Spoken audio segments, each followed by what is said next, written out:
DSS operatives harass TVC journalist, block filming of Mazi Nnamdi Kanu at Abuja court today. Welcome back to another update. Good morning, good afternoon, good evening to you, depending on where you're watching me from. Lovers of freedom, people of goodwill, dear friends, I bring you another update. Today is 21st of March 2025. The day for Mazi Nnamdi Kanu's court hearing, as his case has been assigned to another judge, which is Toshon. I don't know if Motoshon. So today being 21st of March was the day that was set for Mazi Nnamdi Kanu hearing after his case was assigned to this very judge. Well, we'll go straight to this very update before we continue with the analysis. Before I do that, Mazi Nnamdi Kanu is the leader of indigenous people of Biafra, and he was kidnapped in Kenya by Nigeria terrorist government and DSS.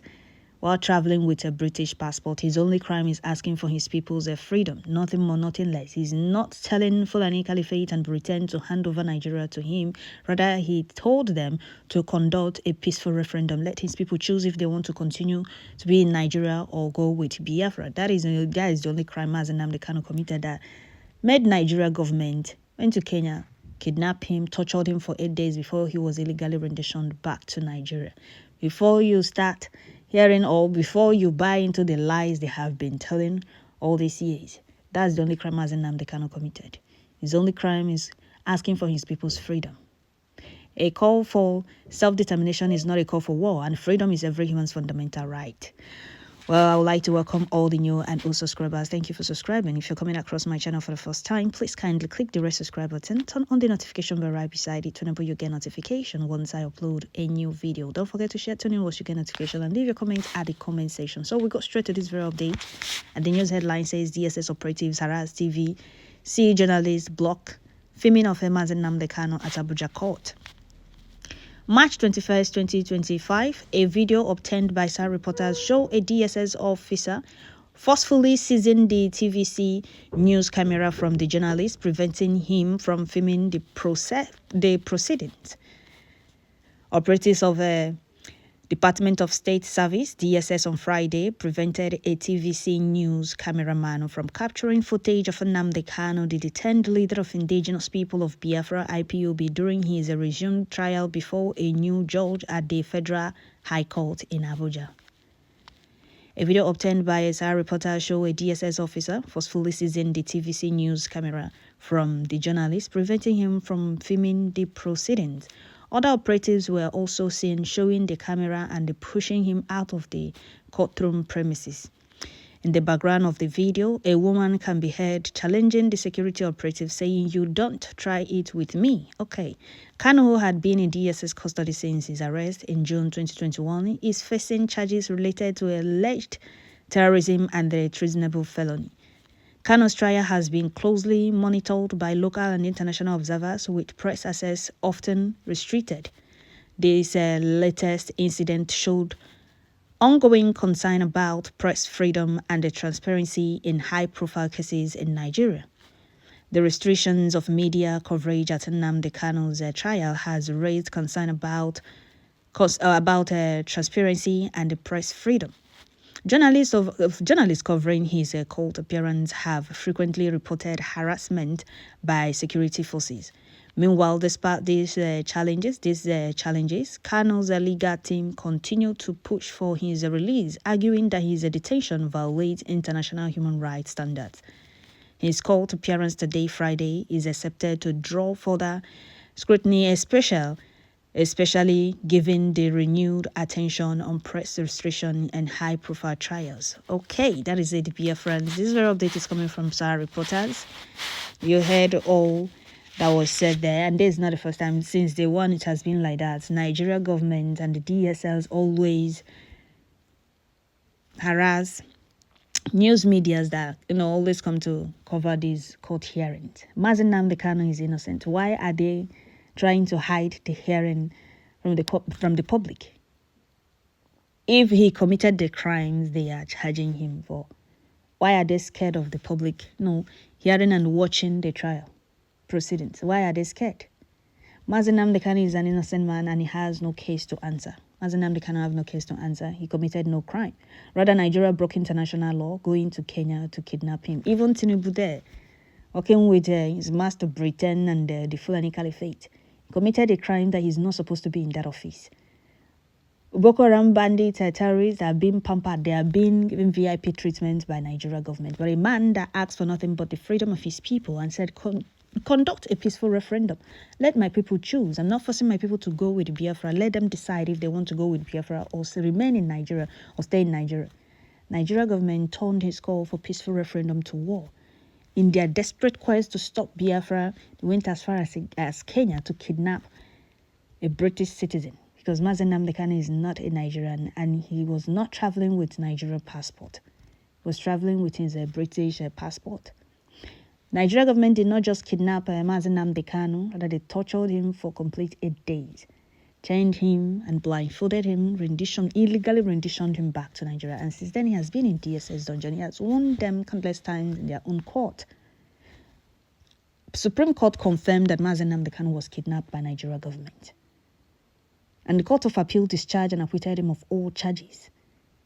And the flavors from Southeast, in the name of Southeast politicians or leaders, did not challenge Nigeria government nor the Fulanese or the court why Mazi Nnamdi Kanu is still in DSS custody. Rather, you see them running around begging for position and they walk with Mazi Nnamdi Kanu. Oh, I will talk to Nnamdi Kanu. I just need my son to be employed in so place, or my daughter to be employed, or my daughter to have this so connection. They keep running around, seeking for position with Mazi Nnamdi Kanu's release, unconditional release. They keep playing politics with it. Your brother, your son. And how would I put it again? Because those are fools are old enough.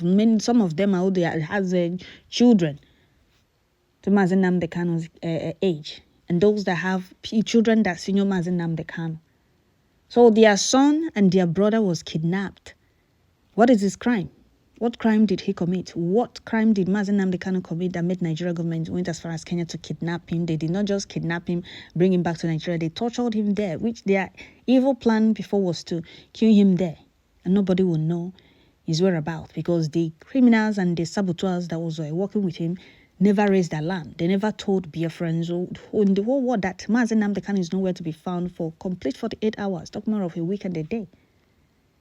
So their evil plan did not work. Nigeria government evil plan and the saboteurs and the Southeast Flavors plan did not work in Kenya. And to think that the person that provided the private jet that they used in rendition of Mazi Nnamdi Kanu back to Nigeria is a Leti Fanyoba, his own brother. They are always ready to sell out their people to please their Fulani masters. Instead of Southeast, all of them, Iwanyamu, which one is again Obiozo, all of them that were in position, they are now late. They are all late now. Instead of them to fight then, they kept on working with the Fulanese, allowing their own people to be marginalized, to be killed, to be terrorized and humiliated in their own land. And these flavors now, instead of the ones that are still in that position, pleading the Fulanese, instead of them to do the right thing and they correct and righting all these wrongs, they are still serving the Fulanese. They continued where those ones, the mistake those ones made, they continued. Why is Mazi Nnamdi Kanu in court? Why is he being charged? What exactly are they charging him with? What crime did he commit? Why are they scared of the public, watching and they listening and they seeing what is happening? Or, watching the proceeding of the hearing. Why are they scared of the news media covering it? If Mazi Nnamdi Kanu committed any crime, he's an innocent man. Freedom is every human's fundamental right, and that is what he asked for. He did not say, hand over Nigeria to me, or I want to become Nigeria president, I want to rule Nigeria by force, or I want to take over Nigeria. No, he said, conduct a peaceful referendum. Put a stop and they all call back the Fulanese they deployed to Southeast, the Fulani headsmen they deployed to Southeast that was killing and raping our old mothers, which they're still doing up to now. Anybody that comes out to fight for Biafra becomes a threat. And Nigeria government will go to any length to make sure that that person is not free anymore to talk about Biafra. And the worst part is that our people are allowing themselves to be into all these caliphate or to the caliphate, the oppressors. They easily allow themselves to be bought. That is why the Fulani Caliphate and their master Britain think they can do as they please. They will approach you to sabotage your own freedom. You allow yourself to be bought. Now take a look at what is going on. Are you people happy now? I'm sure you people are okay now. You people are happy the way our people are being killed, our people are being sacked from their own communities in Biafra land. Are you people serious? Take a look at what is going on in Enugu State, and Peter Mba is still silent. Take a look at what is going on in Enugu State. To the extent, what is it called? Ifeanyi Ejiofor is telling you enough is enough. Are you people happy?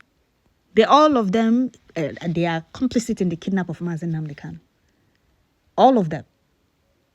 Because since Ejiofor was sacked by Mazi Nnamdi Kanu started speaking freely in court.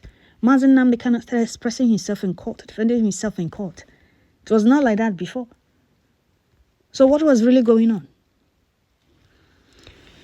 Well, Mazi Nnamdi Kanu appeared in court today, and DSS operatives attacked TVC journalist, blocking him from covering Mazi Nnamdi Kanu's court hearing today. So they don't want the case to be public. That means Mazi Nnamdi Kanu is innocent because Mazi Nnamdi Kanu committed no crime. Sometimes I wonder, are these beings not shamelessly exposing their weakness because of one man? What sort of inferiority is this? What are they hiding? If they are on the right path, what are they hiding? Nigeria is a country where Boko Haram members get VIP treatment or VIP from Nigeria government. And Mazi Nnamdi Kanu is a terrorist to Nigeria government because he asks for freedom of his people. I blame the saboteurs, the rebellions that allow themselves to be bought by the oppressors. Because I don't understand how you will sell your own freedom. For what exactly? You think you're doing Mazi Nnamdi Kanu? You think you're doing the person fighting for your freedom? You're doing yourself because they are buying you over to continue sabotaging your own freedom so that you remain in their cage, in their bondage, so that you remain backward with them. They are rebelling. Is it, dear friends? I will stop here. Don't forget to share, like, leave your comment at the comment section. I'm happy that the international communities or the whole world is seeing how corrupt Nigeria is. It's not that they are not aware that Nigeria is corrupt. Well, because of the benefit and the gains, they are silent. Mazi Nnamdi Kanu committed no crime and Nigeria government broke international law. But the world is not saying anything. And it's also a playful, still calling on EU, UN to come to their rescue. Mad people everywhere. So that is it.